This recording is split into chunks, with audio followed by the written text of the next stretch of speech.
స్వర్ణగిరి అంటే భువనగిరిలో ఉన్నటువంటి స్వర్ణగిరి దేవాలయము వెంకటేశ్వర స్వామి దేవాలయంగా చెప్పుకోవచ్చు. భువనగిరి నుంచి మెయిన్ రోడ్ నుంచి దగ్గరనే ఉంటుంది. ఆటోలలో కూడా వెళ్ళి రావచ్చు. లోపలికి ఇంకా రోడ్డు మార్గం ఇంకా వేయలేదు. ఆటోల ద్వారా లోపలికి తీసుకువెళ్తారు. స్వర్ణగిరి దేవాలయం ఇది సుమారుగా 22 ఎకరాలలో కట్టినటువంటి స్వర్ణగిరి దేవాలయముగా చెప్పుకోవచ్చు. భువనగిరిలో ఉన్నటువంటి స్వర్ణగిరి దేవాలయం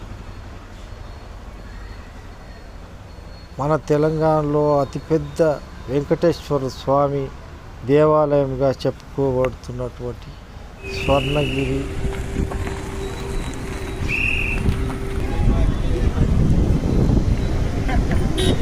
చూడండి, ఇదంతా పార్కింగ్ ఏరియా ఉంటుంది. ఎన్నో కార్లు కానీ ఎన్నో బైకులు అన్నీ పట్టే స్థలం ఉంటుంది. ఇది పైకి వెళ్ళే ద్వారిగా నడుచుకుంటూ లోపలికి వెళ్ళాలి. చూడండి, పైకి రామానుజ మార్గం పైన ద్వారం అనేది స్వర్ణగిరి లోపలికి వెళ్ళడానికి మార్గం. ఇదంతా పార్కింగ్ స్థలము. కార్లు బైకులు ఎన్నో వందల బైకులు పట్టే స్థలము. చూడండి, అప్పుడే అక్కడ బైకులు ఆపేసాము. వెహికల్ని ఆపేసి మేము లోపలికి వెళ్ళడానికి చూస్తున్నాము. ఈ మార్గం గుండా లోపలికి ప్రవేశించాలి.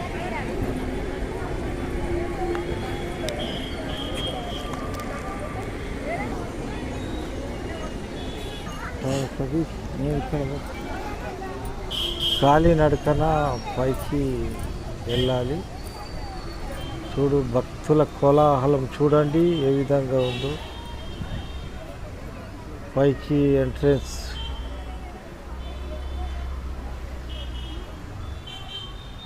స్టార్టింగ్ పాయింట్ అండి ఇది. ఈ ప్రదేశానికి వెళ్ళిన తర్వాత ఈ కార్పెట్ల ద్వారా పైకి వెళ్ళడానికి మెట్ల ద్వారం కూడా చాలా బాగుంటుందండి. ఇక స్వర్ణగిరి దేవాలయం మెట్ల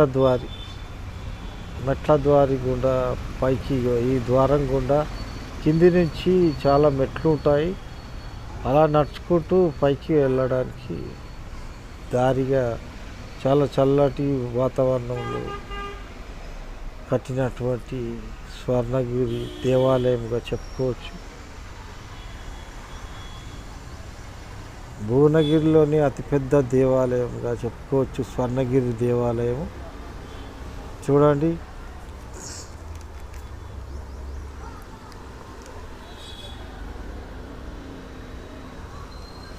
ఈ మెట్ల ద్వారి గుండా పైకి వెళ్ళాల్సి ఉంటుంది. చూడండి, మేము పైకి వెళ్తున్నాము. ఈ మెట్లు చాలా ఈజీగా ఉంటాయండి. మెట్లు అంతా హైట్గా ఏమి ఉండవు. చాలా ఎక్కినామా అన్నట్టుగా ఉంటుంది ఈ మెట్లు కూడా. ముసలిగాళ్ళు కానీ ఎవరైనా కూడా ఎక్కడానికి ఆస్కారం ఉన్నటువంటి మెట్లు కట్టారు. ఇదేకో చూడండి, పైదాకా మెట్లు ఉంటాయి. కిందికి పైనుంచి చూస్తే కిందికి అలా దారి కనిపిస్తుందండి.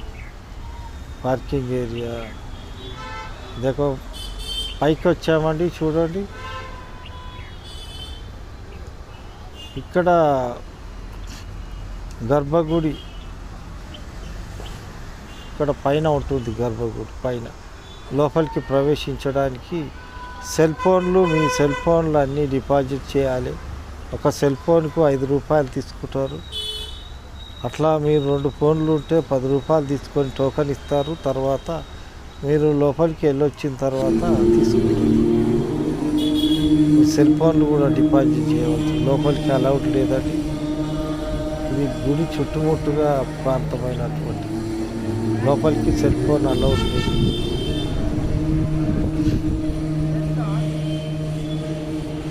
భోజనశాల కానీ చాలా ఇప్పుడు అయితే రెడీ లేదండి భోజనశాల.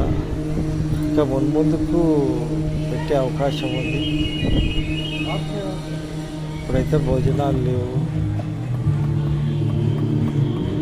ముందుకు చాలా బ్రహ్మాండంగా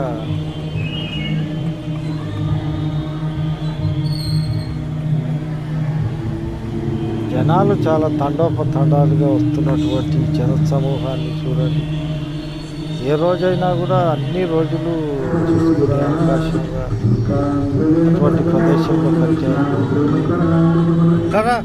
చూడాలంటే మీరు గుట్ట ద్వారిగా గుట్టకెళ్ళి యాదగిరి గుట్టను దర్శించుకొని పొద్దున వెళ్ళినట్లయితే యాదగిరి గుట్టను దర్శించుకొని వచ్చేటప్పుడు భువనగిరిలో మీరు సాయంత్రం వేళ చాలా లైట్లతో చాలా అలంకారంగా ఉంటుంది. స్వర్ణగిరి అంటే స్వర్ణం లాగా ఉంటుంది నైట్ టైంలో. అటువంటి లైట్లు వేస్తే చాలా అందంగా ఉంటుంది. ఎంత దూరం వచ్చాను చుట్టుముట్టు గుడి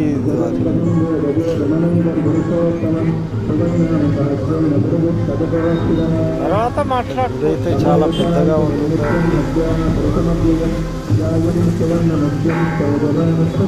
అతిపెద్ద దేవాలయంగా వెలిసినటువంటి స్వర్ణగిరి శ్రీ వెంకటేశ్వర స్వామి దేవాలయం.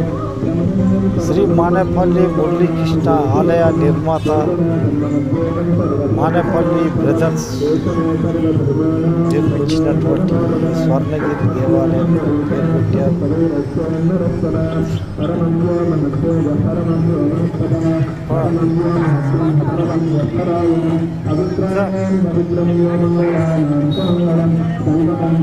ఈ గుడి రూపశిల్పి ఎన్వి ప్రసాద్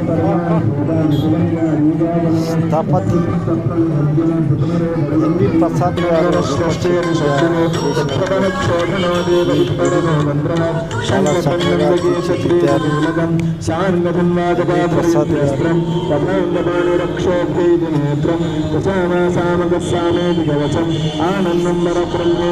గోశాల చాలా బ్రహ్మాండంగా తయారవుతుంది. గోశాల అంతా ఎవ్రీథింగ్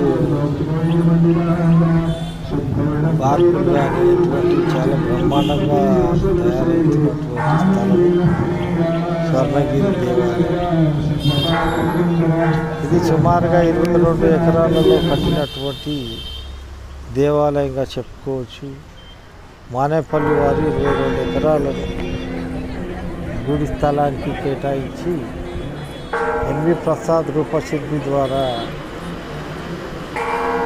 రూపకల్పన చేసినటువంటి ఈ గుడికి స్వర్ణ దేవాలయంగా పేరు పెట్టారు.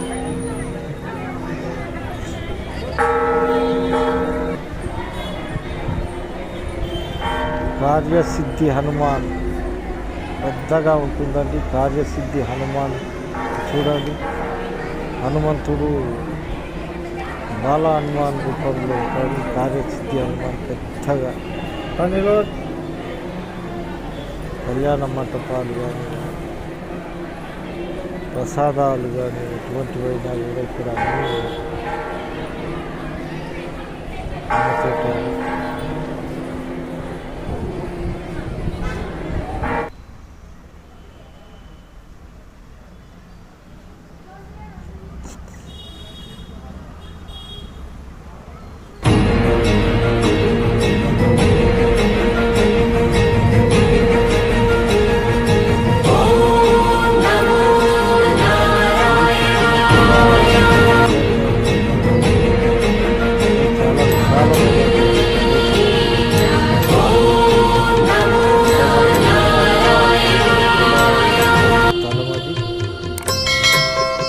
చూడడానికి మామూలుగా లేదండి. మీరు ఒకసారి చూస్తే కానీ అది అర్థం